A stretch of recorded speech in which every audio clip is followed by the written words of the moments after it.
the message of Swami Vivekananda. He said, you can't put education from outside. You have to let the wealth of knowledge come from within.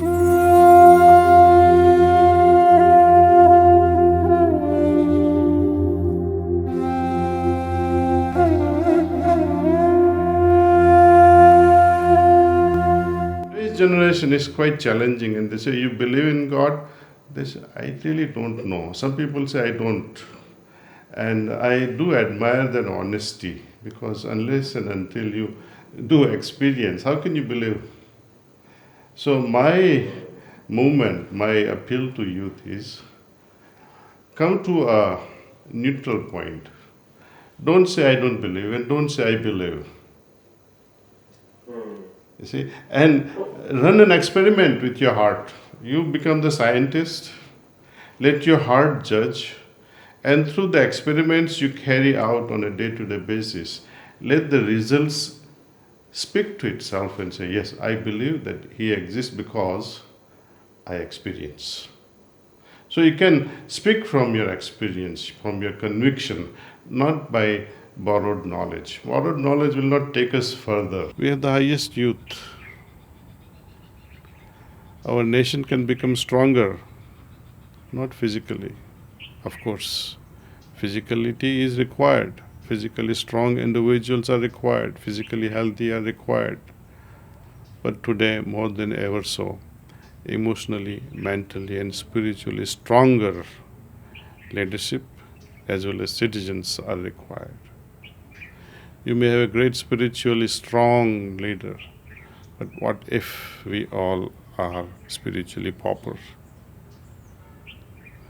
Spiritually strong, spiritually wealthy nation can only become materially strong and materially self-independent. That is the message of Swami Vivekananda. He said, you can't put education from outside.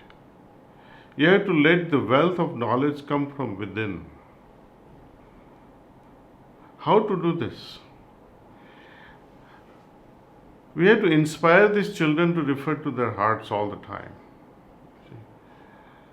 Create more and more interest and ability to observe things.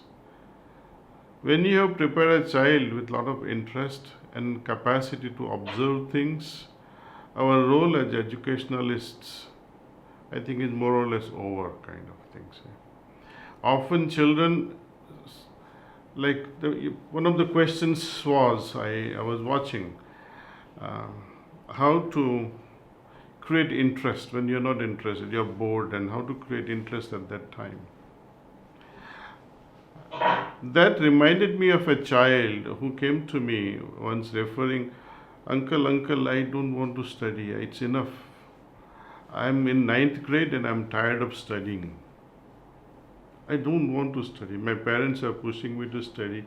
My teachers are always after me for good grades, etc. I said, look, at that moment, suddenly some thought occurred to me. That boy was very smart, actually, very smart boy. I said, what do you like to do in your life? He said, I would like to have a happy family. I said, how many children would you like? He said, I would like to have 2 boys. What's it, girls? He said, no, I don't want girls. I said, but they're going to be your daughters. He said, no, I want only boys. I said, what about cars? What cars would you like?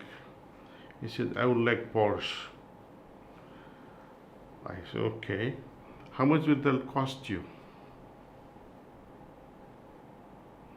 He says, 3 crores. I said, can your father afford it? He said, my father doesn't have a car. We have a scooter. I said, you're going to stop studying after this. How will you pay for these 3 crores? He started thinking. Of course, you will be driving somebody else's Porsche, but you'll become a driver. That somehow clicked his mind, and he said, okay, I have to study. I said, not just ordinary studies, you'll have to excel in your studies. We go from college to college, and now in this pandemic period, we are having a lot of online programs for the youth. See, we interact. We interact a lot. We have a free discussions on all these things. As far as doing is concerned, we make them do meditation, that's all. But it's not just that's all, because if you see the reason for environmental pollution, the direct cause is the inner pollution.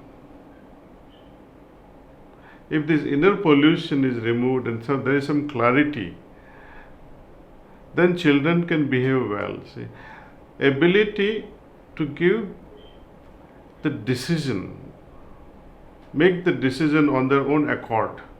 So we sensitize their hearts by rightful techniques we give them, primarily meditation, how to do the cleaning, how to remain in touch with your higher self. And for each of these sessions, we have a trainer. See? So we strike all these things at the very root level, see? Sensitizing the heart, make it able to discriminate things from right and wrong. See? If a child doesn't know what is right and what is wrong, then this child is going to fail. We have to sensitize the heart. So that is the beginning part of it. See? Give them enough of courage that yes, doing the right thing pays off in life. Education will go on. It is required to survive in this world. But how to make use of this education, how to make use of your heart, especially in education, in your professional life, in your business world, in your family life. Heart is the most important thing, and that's what we teach. And we move from one university to another university. University means multiple colleges, and in India, each university means 30,000-40,000 students. So it's a big number we are talking, and we can do a magical thing once we catch up with the youth.